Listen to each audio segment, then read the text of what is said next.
Kita yung mga pasahero, walang masakyan. Tawag ka na isang late na yatid ko, libre. Saan kayo wala? Ito, libre. Walang bayad. Ano? Walang bayad dyan. Pangalawa ka na yan. Saan ka, ma'am? Ilang beses ka na, lakay ko.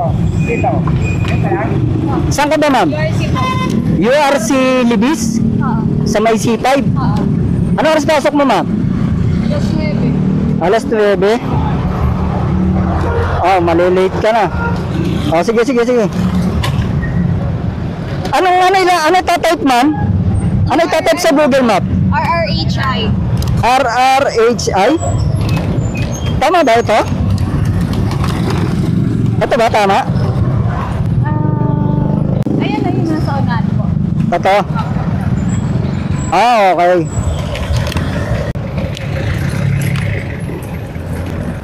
Okay na po. Okay ka naman? Okay po. Dati, para sa'yo. Anong problema, ma'am? Ba't di ka makasakay? Anong oras na ako nakaalis sa unit eh? Ah, tinanghali ka? Pa? Tinanghali ka? Hindi naman.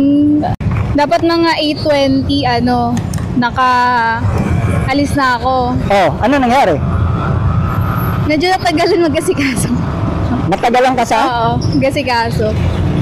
Ah, Pero alas 9 naman yung pasok ko. Tapos, ibig sabihin tinanghali ka ng gising. medyo, Oh, alam na. Huwag kang mag-alala, ma'am.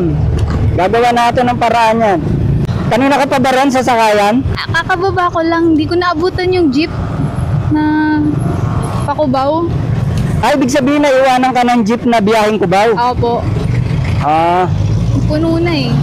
mag-alala, ma'am. Tapos na problema mo. Madalas yun po ito ginagawa. Ha? Madalas po kayo ganun. Bumabiyahe? Talaga kayo? Oo, ma'am. Kilala ko noon yung tumawag sa'yo.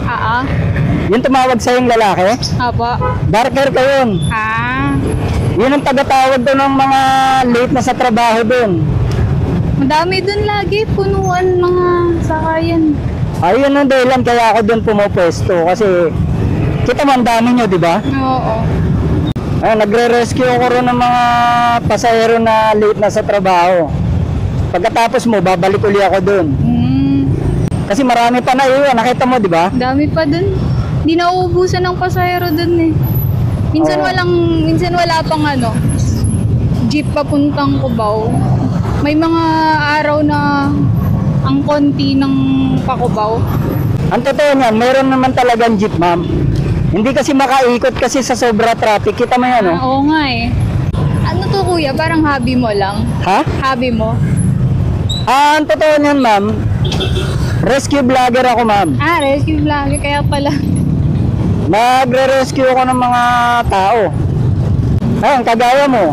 Late ka na. Kaya sa susunod, agahan mo yung gising. Taon lang ngayon eh.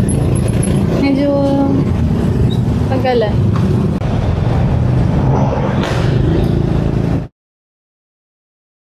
Dito ka, ma'am, ano? Apo.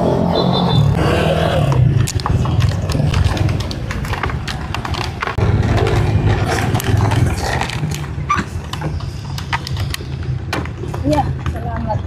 Yeah, welcome po. Ingat po kayo sa biyahe. Okay.